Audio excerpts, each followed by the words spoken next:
Rain और उसका group जैसे ही अंकल ब्रैम के घर पहुंचा, अंदर से गुस्से से तमतमाती आवाज आई। क्या तुम लोगों को दिखता नहीं?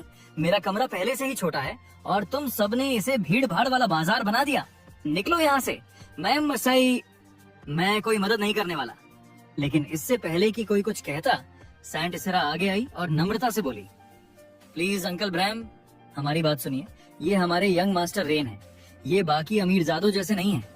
इसने एस्लिंग सिटी के लिए बहुत कुछ किया है, लोगों के लिए, भूखों के लिए, जरूरतमंदों के लिए। कृपया इसे इतना सख्त मत आंकिए। ब्रैम ने रेन की ओर देखा और गहरी सांस लेते हुए कहा, हाँ, इसके बारे में बहुत सुना है। सब कहते हैं एस्लिंग सिटी का नया लॉर्ड बहुत नेक दिल है। लेकिन फिर उसने सिर झटक दिया। अच्छा इंसान होना काफी नहीं है। मैंने सुना है तुमने कुछ भ्रष्ट लॉर्ड्स को सबक सिखाया और शहर की फूड क्राइसिस को ठीक किया। लेकिन सिर्फ इन चीजों से सब कुछ नहीं सुधरता। इस शहर की असल समस्याएं कहीं ज्यादा गहरी हैं। इस पर सैंट इसेरा ने धीरे लेकिन मजबूती से कहा, यही तो हमारी सबसे बड़ी भूल होती है अंकल। हम ये मान लेते हैं कि कोई अकेला इंसान सब कुछ नहीं बदल सकता, और फिर जो थोड़ा बहुत अच्छा हो रहा होता है उसे भी छोटा समझते हैं। रेन अभी इस शहर में ज्यादा वक्त से नहीं आया है, लेकिन इतने कम समय में इसने कई बड़ी समस्याओं का हल निकाल दिया। मुझे यकीन है अगले 5 साल में ये शहर को पूरी तरह बदल कर रख देगा। और अगर हम ऐसे इंसान का साथ नहीं देंगे तो नुकसान रेन का नहीं, हमारा होगा। ब्रैम थोड़ी देर चुप रहा और फिर बोला, तुम इसकी इतनी तारीफ क्यों कर रही हो?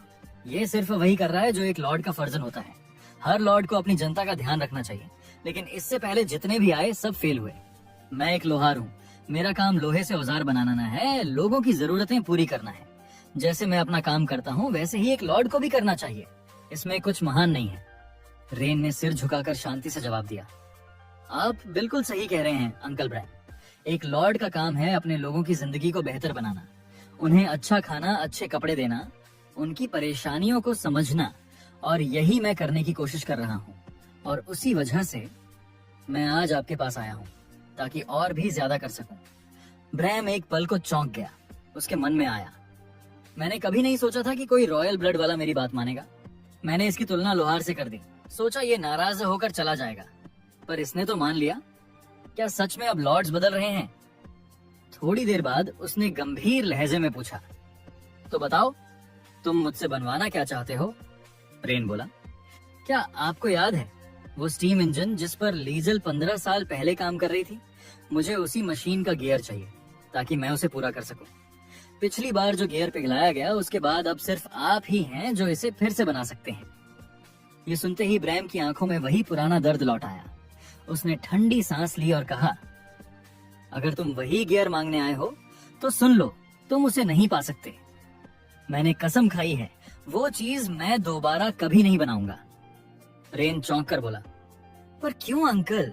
उस गियर में ऐसा क्या है जो आप उसे बनाने से इतना डरते हैं? अंकल ब्रैम की आंखों में एक गहरी उदासी थी। उसने धीमे लेकिन भारी आवाज में कहा, काश मुझे पता होता कि वो बेकार सा गियर लीजल की जान ले लेगा तो मैं उसे कभी नहीं बनाता, चाहे वो खुद मुझसे 1000 बार क्यों ना कहती। उस दिन उसने मुझसे कहा था कि उसे सबसे मजबूत मटेरियल चाहिए, तो मैंने दे दिया, ड्रैगन क्रिस्टल। पर मुझे क्या पता था कि वो चीज रॉयल्स की नजर में आ जाएगी, और उन्हीं की लालच ने मेरी बेटी जैसी लीजल को मुझसे छीन लिया। अब वो अभिशाप दोबारा नहीं गढ़ूंगा। मेरी बनाई चीज से अगर फिर कोई मरे तो वो बोझ मैं नहीं झेल पाऊंगा। अचानक आर्मांडो एक कदम आगे बढ़ा और आवाज ऊंची करते हुए बोला, अंकल ब्रैम, कुछ ही मिनट पहले आपने कहा था कि एक लोहार का काम होता है लोगों के लिए औजार बनाना। तो अब जब हम आपसे वही मांग रहे हैं तो आप पीछे क्यों हट रहे हैं? आपने रेन लॉर्ड पर उंगली उठाने में जरा भी देर नहीं की, लेकिन जब खुद की बारी आई तो आपने भी वही किया, मुंह फेर लिया। ब्रैम की आवाज सख्त हो गई। बहस से मुझे बहलाने की कोशिश मत कर आर्मांडो। मैं बच्चा नहीं हूँ और ना ही बेवकूफ। मैंने अपना फैसला कर लिया है। मैं वो गियर किसी के लिए नहीं बनाऊंगा। और सबसे बड़ी बात, ड्रैगन क्रिस्टल अब कहाँ मिलेगा? वो मटेरियल ही इस दुनिया में न के बराबर है। रेन अब तक शांत खड़ा था। उसने एक हल्की मुस्कान के साथ कहा, अंकल ब्रैम, आपने गौर किया? जब से मैंने गियर का जिक्र किया है आप सिर्फ एक ही चीज की बात कर रहे हैं, ड्रैगन क्रिस्टल।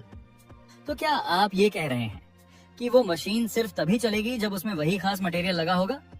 क्या उसके बिना कोई चांस नहीं? ब्रैम ने भौहें चढ़ाते हुए पूछा, तू कहना क्या चाहता है लड़के?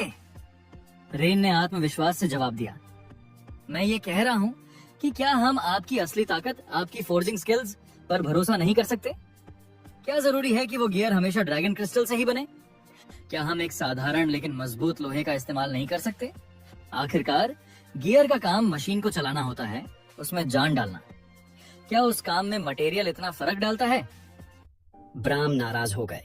उन्होंने झुंझलाते हुए कहा, तुम्हें कुछ नहीं पता, बकवास बंद करो। क्या तुम वाकई में ये कह रहे हो कि मैं लोहे को पिघला दूं, वो भी ऐसे ही? क्या तुम जानते हो ये काम सिर्फ प्राचीन ड्रैगन ही कर सकते थे?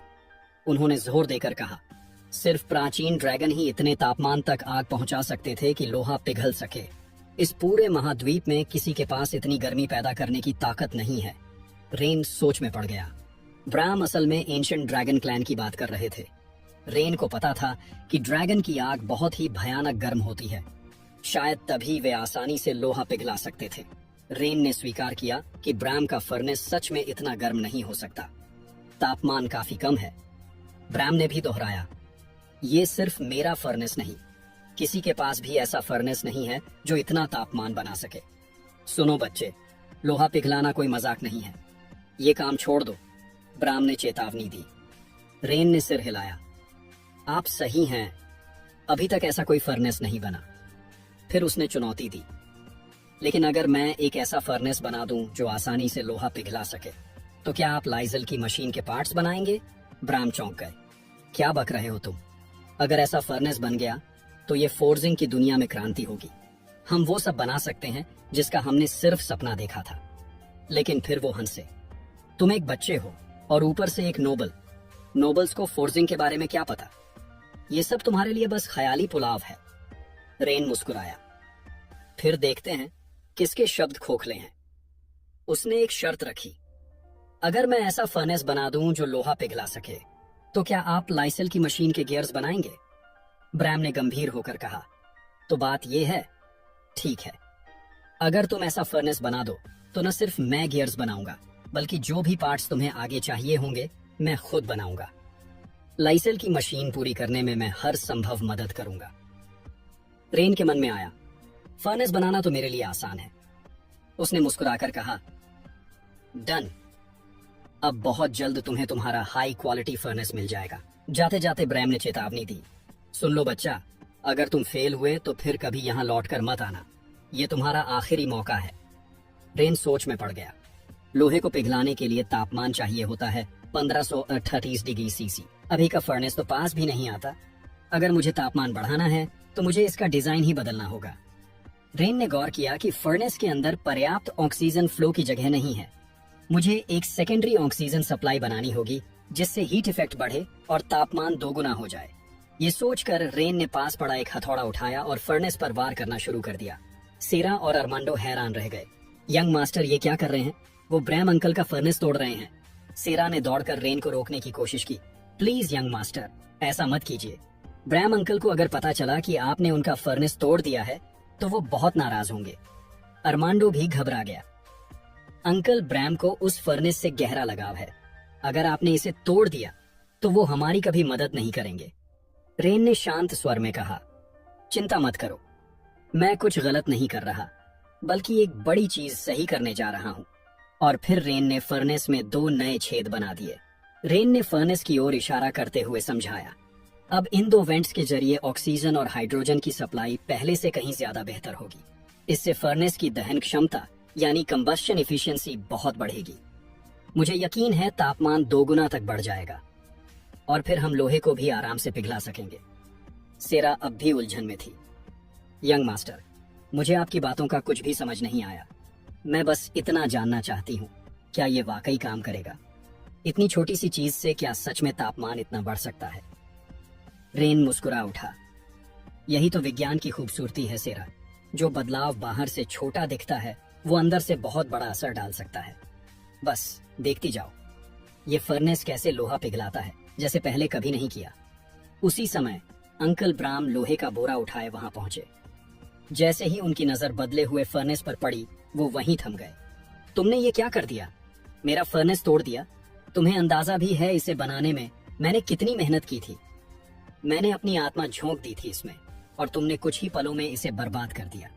इस बार तुमने हद पार कर दी है, रेन ने शांत स्वर में जवाब दिया। अंकल ब्राम, मुझे आपकी नाराजगी समझ में आती है, लेकिन यकीन मानिए मैंने इसे तोड़ा नहीं बल्कि बेहतर बनाया है।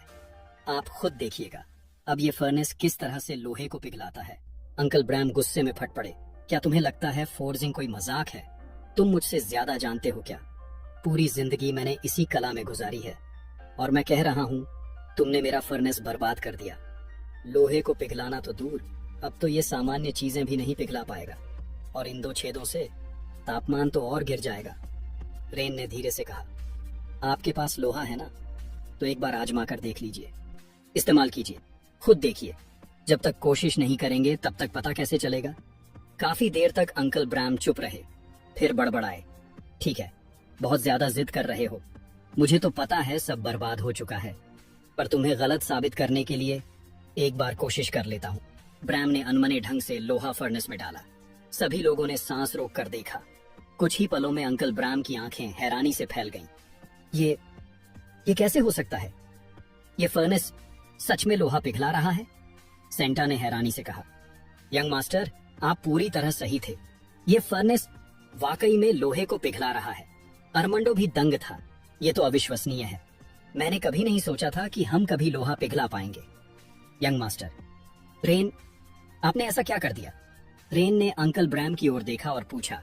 अंकल, अब तो आपको कुछ कहना चाहिए ना, अभी थोड़ी देर पहले तो आप बहुत बोल रहे थे।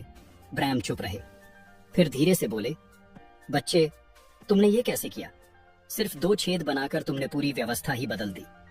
मैं तो हमेशा से एक हाई एफिशिएंसी फर्नेस का सपना देखता आया हूँ, और तुमने पलक झपकते ही उसे हकीकत बना दिया। रेन ने मुस्कुराकर कहा, मैंने इसमें एरोनॉटिक्स यानी वायुगतिकी के सिद्धांत लगाए हैं। अगर आप चाहें तो मैं सब विस्तार से समझा सकता हूँ। वाकई में ये ज्ञान बहुत रोचक है। फिर उसने हल्की मुस्कान के साथ पूछा, तो अब आप वो गियर बनाएंगे मेरे लिए? अंकल ब्राम हंस पड़े। तुम्हारा हक बनता है। हाँ, मैं बनाऊंगा। लेकिन ध्यान से सुनो बच्चे, जैसे ही वो गियर बन गया, वो नोबल फिर से तुम्हारे पीछे आ सकता है। लाइसल ने भी यही गलती की थी, उसने उसे हल्के में लिया, और देखो फिर क्या हुआ। उसका नाम आज भी लोग कांपते हुए लेते हैं, इसलिए सतर्क रहो। रेन ने हल्की मुस्कान के साथ जवाब दिया, मेरे लिए चिंता मत करिए, डरना उसे चाहिए, मुझे नहीं।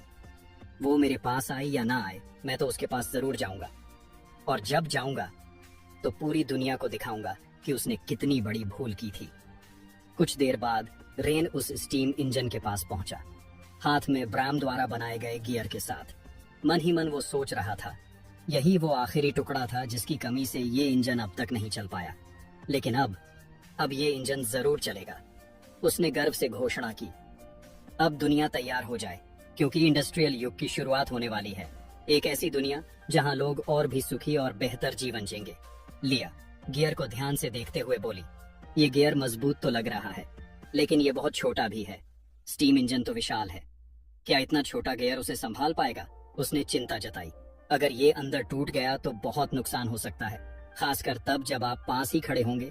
मैं नहीं चाहती कि आप मेरे सामने घायल हो जाएं। सेंट ईसरा ने भी लिया की बात से सहमत। लिया ने रेन से कहा, कृपया अभी मशीन से दूर रहिए, मैं अपने लोगों से क्रिस्टल मंगवाती हूँ। एक बार वो आ जाए, फिर हम सुरक्षित रूप से काम जारी रख सकते हैं। लेकिन रेन ने सभी को आश्वस्त किया, चिंता मत कीजिए, सामान्यतः भाप इंजन में आयरन गियर्स ही इस्तेमाल होते हैं। लाइजल को तकनीकी जानकारी सीमित थी, इसीलिए उसने ड्रैगन क्रिस्टल जैसे हाई ग्रेड मटेरियल का इस्तेमाल किया। हकीकत में इसकी जरूरत नहीं थी, एक साधारण आयरन गियर भी काम कर सकता है। तभी अरमांडो बीच में आया और रेन की मेहनत की तारीफ की।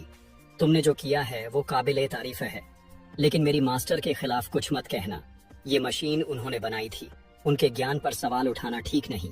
रेन ने ठंडी मुस्कान के साथ जवाब दिया, तुम्हें अपनी मास्टर की नहीं, खुद की चिंता करनी चाहिए अरमांडो। याद है हमारी शर्त? अगर मैं इस स्टीम इंजन को चला पाया तो तुम जिंदगी भर मेरे लिए काम करोगे। अब जब इंजन लगभग तैयार था, रेन ने कहा, तैयार हो जाओ अपना वादा निभाने के लिए। अरमांडो ने गंभीरता से जवाब दिया, मैं अपनी बात पर कायम हूँ। लेकिन जब तक ये मशीन चलती नहीं मैं तुम्हारी बातों पर यकीन नहीं करूंगा। अगर तुम इसे ठीक कर पाए तो मैं जो कहोगे वही करूंगा। रेन ने आत्मविश्वास से गियर मशीन में डाला और सबको बताया, अब आप सभी जादू देखेंगे। मशीन स्टार्ट हुई और उससे धुआं निकलने लगा। सेंटा खुशी से चिल्लाई, अविश्वसनीय, मशीन चल पड़ी है, आखिरकार ये काम कर रही है। उसने रेन की ओर देखा और कहा, तुम सच में कमाल के हो, तुमने 15 साल पुराना प्रोजेक्ट पूरा कर दिया। अरमांडो सन्न रह गया, उसकी आंखों में आंसू थे। वो बुदबुदाया, मास्टर, ये आखिरकार हो गया, हमारे वर्षों का इंतजार खत्म हो गया। और यहीं से कहानी ने एक फ्लैशबैक लिया अरमांडो के अतीत में, जहां वो अपनी मास्टर लीजल के साथ घंटों मशीन पर काम करता था, उनसे सीखता था। लीजल ने एक दिन उससे कहा था, ये मशीन मेरे लिए बहुत खास है, मुझे यकीन है एक दिन ये दुनिया के लाखों लोगों की जिंदगी बदल देगी, उनके लिए जिंदगी आसान बनाएगी। इसे पूरा करना मेरा सपना है, चाहे कुछ भी हो जाए। लेकिन फिर वो काली घड़ी आई, लाइजल पर हमला हुआ। वो जमीन पर गिरी थी और उनकी सांसें टूट रही थी। उन्होंने अरमांडो की ओर देखा और आखिरी शब्द कहे, इस मशीन को पूरा करना मेरा सपना था, लेकिन अब मैं नहीं कर पाऊंगी। अब ये सब तुम्हारे हवाले है, मुझे सिर्फ तुम पर भरोसा है, इसे मेरे लिए पूरा करना प्लीज। वर्तमान में अरमांडो फूट फूट कर रो रहा था। मेरी गुरु की आखिरी इच्छा, उनका सपना आज पूरा हो गया। मैंने कितनी बार कोशिश की थी, लेकिन हर बार असफल रहा। हर बार लगा जैसे मैं उनकी उम्मीदों पर खरा नहीं उतर सका। लेकिन आज ये सपना मेरी आंखों के सामने साकार हो गया। सेंट इसिरा ने धीरे से रेन से पूछा, क्या हमें अरमांडो को संभालना चाहिए? रेन ने मुस्कुराकर जवाब दिया, नहीं, उसे रोने दो। ये आंसू दुख के नहीं है, ये खुशी के आंसू हैं, जो उसने सालों से रोके रखे थे। जितना ज्यादा वो बहा लेगा उतना ही बेहतर होगा उसके लिए। 3 घंटे बाद अंकल ब्राम ने रेन के पास आकर मजाक में कहा, सच कहूं, मुझे कभी उम्मीद नहीं थी कि तुम जैसी शक्ल वाला कोई लड़का इस मशीन को चला भी पाएगा। मैं तो बस इतने समय से इसे देखता रहा, बस धुआं ही धुआं निकलता रहा। क्या ये स्मोकिंग मशीन है? इंसानों की तरह धुआं उड़ाती है? सेंटा हंसते हुए बोली, मैं भी यही सोच रही थी। मशीन तो बहुत मेहनत से बनाई है तुमने, लेकिन ये करती क्या है? धुआं उड़ाना ही इसका कमाल है क्या? ब्रैम ने फिर कहा, एक बात तो समझ में आ रही है, शायद ये मशीन युद्धभूमि के लिए बनाई गई है। सोचो, दुश्मनों के सामने अगर ये मोटा धुआं छोड़े तो सब घबरा जाए। असली मकसद शायद दुश्मन को डराना हो। रेन उन्हें सुनता रहा और मन ही मन सोचा, इन्हें सच में कुछ नहीं पता। लाइजल, तुम सच में एक जीनियस थी। ये लोग तो इस मशीन को देखकर भी नहीं समझ पा रहे कि ये करती क्या है, और तुमने इसे अकेले बना डाला था। फिर रेन ने सबकी ओर देखा और गंभीरता से कहा, आप सबने जितनी भी अटकलें लगाई सब गलत थी। ये कोई स्मोकिंग मशीन नहीं है। मैं बताता हूं ये असल में है क्या। ये है एक स्टीम इंजन, और यही है उस युग की नींव जिसे हम औद्योगिक क्रांति कहेंगे। ये मशीन भविष्य को आकार देने में एक बड़ा किरदार निभाने वाली है। चाहे बात कपड़ा उद्योग की हो, परिवहन की, या फिर युद्ध की मशीनों की, यही मशीन उन्हें चलाने की ताकत देती है। कह सकते हैं कि ये हर दूसरी मशीन के पीछे धड़कता हुआ दिल है। अंकल ब्रैम पूरी तरह से हैरान थे। औद्योगिक युग? वो तो जैसे किसी नई ही दुनिया का नाम सुन रहे थे। उन्होंने सेंट ईजरा की ओर देखा और पूछा, क्या तुम इसके बारे में कुछ जानती हो? वो मुस्कुराई और बोली, ये शब्द मैंने पहली बार सुना है, लेकिन अगर यंग मास्टर रेन कह रहे हैं कि ये जरूरी है तो फिर यकीनन ऐसा ही होगा। रेन ने आगे समझाया, स्टीम इंजन बाकी मशीनों को चलाने में मदद करता है, चाहे कपड़ा बुनाई हो, माल ढोना हो, या हथियारों को ताकत देना हो। लगता है ये मानवता की सबसे महान रचनाओं में से एक है। और सबसे अच्छी बात, ये तो बस शुरुआत है। सेंट ईसरा का चेहरा अब उत्साह से चमकने लगा। अब मुझे सब समझ आ गया। यंग मास्टर रेन, आप तो सचमुच कमाल हैं। अंकल ब्रैम भी बोले, सुनने में तो ये सब बहुत अद्भुत लग रहा है, लेकिन क्या ये वाकई इतना जरूरी है? क्या ये सचमुच हर चीज में मदद कर सकता है? फिर मुस्कुराकर बोले, जब से तुमने सिर्फ 2 छेदों से फर्नेस को गर्म किया है, तब से मैं सोच रहा हूं, अगर सिर्फ इतने से तापमान इतना बढ़ सकता है, तो फिर हथियार और औजार बनाने के भी अनगिनत नए तरीके होंगे। अगर तुम्हें इनके बारे में कुछ भी पता है तो कृपया मुझे बताना। रेन ने उन्हें आश्वासन दिया। जैसे ही मेरा स्टीम इंजन वाला काम पूरा होगा, सबसे पहले मैं आपकी मदद करूंगा। चिंता मत कीजिए, आगे आने वाले समय में भी मुझे आपकी मदद की बहुत जरूरत पड़ेगी। उसने समझाया कि दुनिया एक बड़े बदलाव की कगार पर खड़ी है और वो सबको दिखाना चाहता है कि इंडस्ट्रियलाइजेशन से कितने फायदे हो सकते हैं। वो एक ऐसी दुनिया की कल्पना करता है जहां जादू और उद्योग दोनों साथ साथ चले, और अगर वो इस धरती को उस मुकाम तक नहीं ले जा पाया तो फिर वो रेन एडगर कहलाने के लायक ही नहीं। रेन के शब्दों में जैसे आग थी, उसका सपना, उसकी महत्वाकांक्षा सब जाहिर हो रहा था। तभी रोसलिन दौड़ती हुई आई और बोली, लेडी प्रिका आपके इलाके में आ चुकी हैं। रेन का चेहरा खुशी से खिल उठा। अरे, मेरी बहन आ गई, ये तो कमाल की खबर है। वो तुरंत उस प्रोजेक्ट के बारे में सोचने लगा जो लगभग पूरा हो चुका था, लेकिन साथ ही एक बड़ी परेशानी थी, पैसों की तंगी। उसने सोचा, ये तो एकदम सही मौका है बहन से मदद मांगने का। मेरी दूसरी बहन काफी अमीर है, अगर वो मेरी सिटी में निवेश कर दे तो सारी समस्याएं हल हो सकती हैं। इस ख्याल से उसका दिल खुशी से झूम उठा। रोसलिन ने और बताया, लेडी प्रिका आपके लिए एक खास तोहफा भी लाई है। उन्होंने कहा है कि आप उनसे तुरंत मिलें ताकि वो खुद आपको वो चीज सौंप सकें। रेन की उत्सुकता और बढ़ गई। वो मुस्कुराकर पूछ बैठा, तुमने देखा क्या वो तोहफा क्या है? मैं तो अब और इंतजार नहीं कर पा रहा। रेन सोचने लगा, मेरी बड़ी बहन तो हमेशा से मुझे बिगाड़ती आई है, शायद ढेर सारा सोना लाई है। अब तो मुझे पैसे मांगने की शर्म भी नहीं झेलनी पड़ेगी, क्योंकि इस बार तो वो खुद मेरे ऊपर पैसे लुटा रही है। वो मन ही मन गर्व से सोच रहा था, एंडर परिवार सचमुच दुनिया का सबसे बेस्ट परिवार है। लेकिन तभी रोसलिन ने जो बताया, उसने रेन को झकझोर कर रख दिया। उसने कहा, लेडी प्रिका सिर्फ दौलत नहीं लाई है, उन्होंने साथ लाया है ढेर सारी खूबसूरत और जवान लड़कियां जिनकी उम्र 18 से 20 के बीच है। रोसलिन हंसते हुए बोली, लगता है लेडी प्रिका को अच्छी तरह पता है कि यंग मास्टर को कौन सा तोहफा पसंद आएगा। रेन अवाक रह गया। उसे जरा भी अंदाजा नहीं था कि ऐसा कुछ